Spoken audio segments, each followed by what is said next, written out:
Why have you brought me here?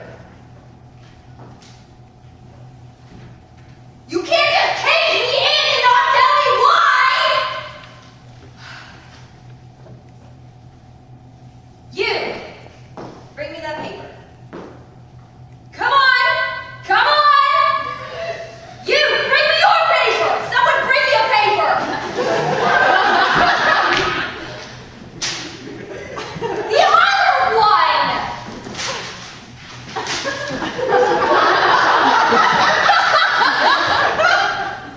One-person historical presentations. You're joking! I'm in a one-person show? You brought me here to speak for you? Well, I guess it's the two of you, so it wouldn't exactly be one person. Screw you! Well, fine.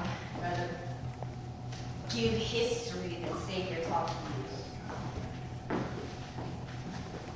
I'm 150 years old. That's me lying about my age. Get over it.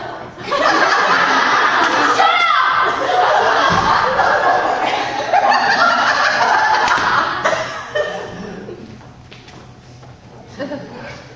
I'm German.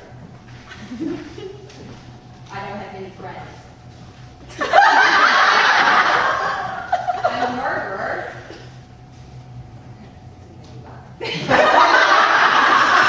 I have a pet crow. I just got my hair done last week. Appreciate it! Good. Has anyone guessed who I am yet?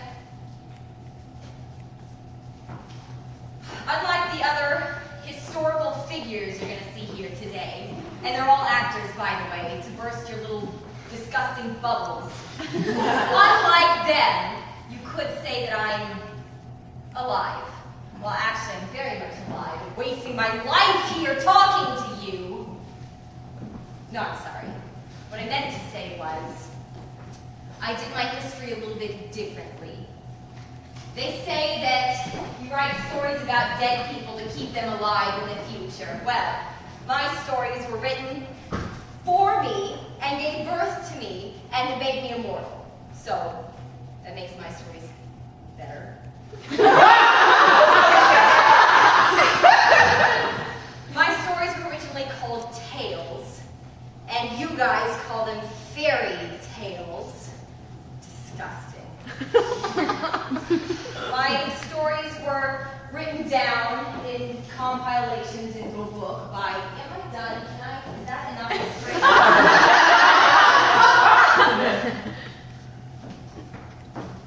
By my fathers, Jacob and Wilhelm Grimm.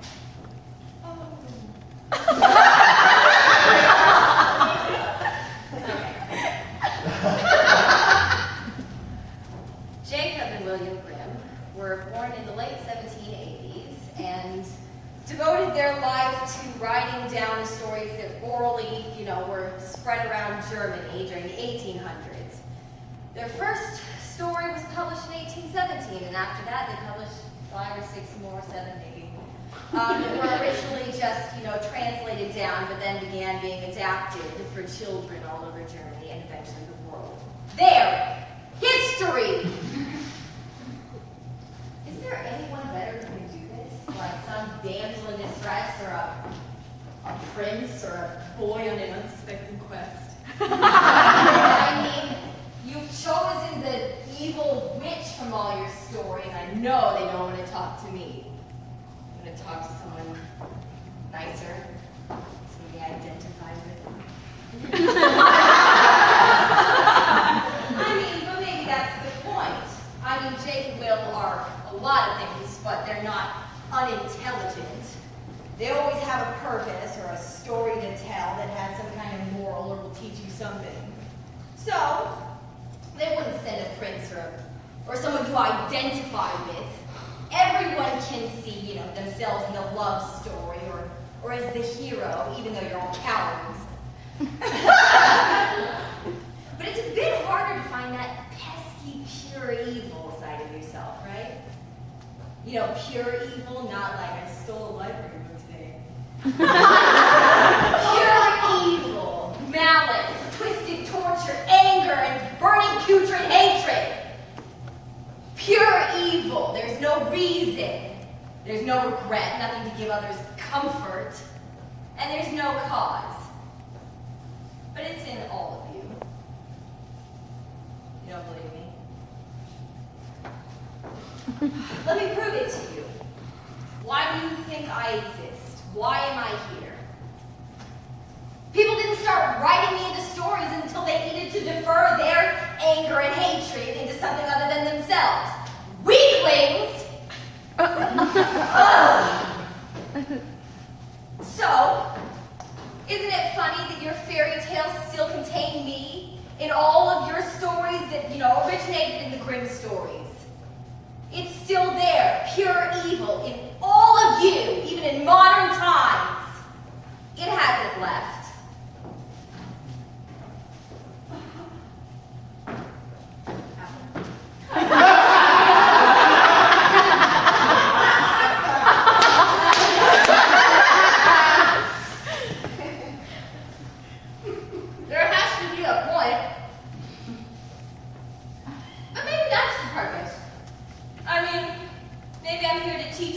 Different about yourselves. Show you that the stories that you know today didn't exist back then, when they were first written. The damsel in distress, the prince, they were completely different people. I'm the only one that stayed the same. Here, okay, the damsel in distress in all your fairy tales, Disney movies, I've seen them. The girls were all 7 years old. And now you made them all grow up and have lovely singing voices. That didn't exist. They weren't necessarily pretty. You made them what you want them to be. And the princes, don't get me started on the princes. I'll give you an example. Well, they were all perverts. Snow White, for example. The prince didn't give her true love's kiss. That's like a really modern theme, just so you know. The prince was prancing along one day, and he saw this dead 7-year-old in a glass coffin and said, wow, I'm going to buy her from the dwarves that keep her and put her in my throne room. So, as his soldiers are carrying her out through the woods, he doesn't plan to kiss on her. They stumble, and the piece of apple that was stuck in her throat dislodges, and she comes back to life, and he forces her to marry him. Disgusting, right? Okay, hold up. Little gift. I'm going to prove to you that the original story is better. It's short. Once upon a time, there was a child who was willful and would not do what her mother wished. For this reason, God had no pleasure in her and let her become ill, and no doctor could do her any good, and in a short time she lay on her deathbed. When she had been lowered into her grave, and the earth was spread over her, all at once her arm came out again, and stretched upwards, and when they had to put it in and spread fresh over it, it was all to no purpose, for the arm always came out again. Then the mother herself was obliged to go to the grave, and strike the arm with a rod, and when she had done that, it was drawn in, and then at last the child had rest beneath the ground. Beautiful.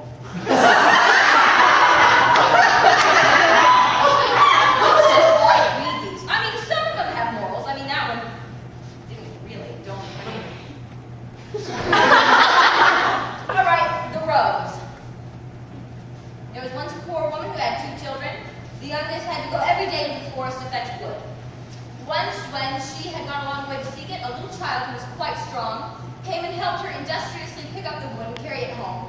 And then before a moment had passed, the strange child disappeared. The child told her mother this, and at first she would not believe it.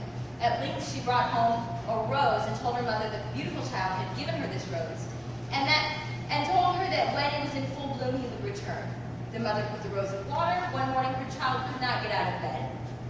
The mother went to the bed and found her dead, but looking very happy. On the same morning, the rose was in full bloom. A moral. A metaphor is something. The child was dead. Well, I guess my point is, these stories, the original stories, were raw, and they didn't have to have a moral or anything, but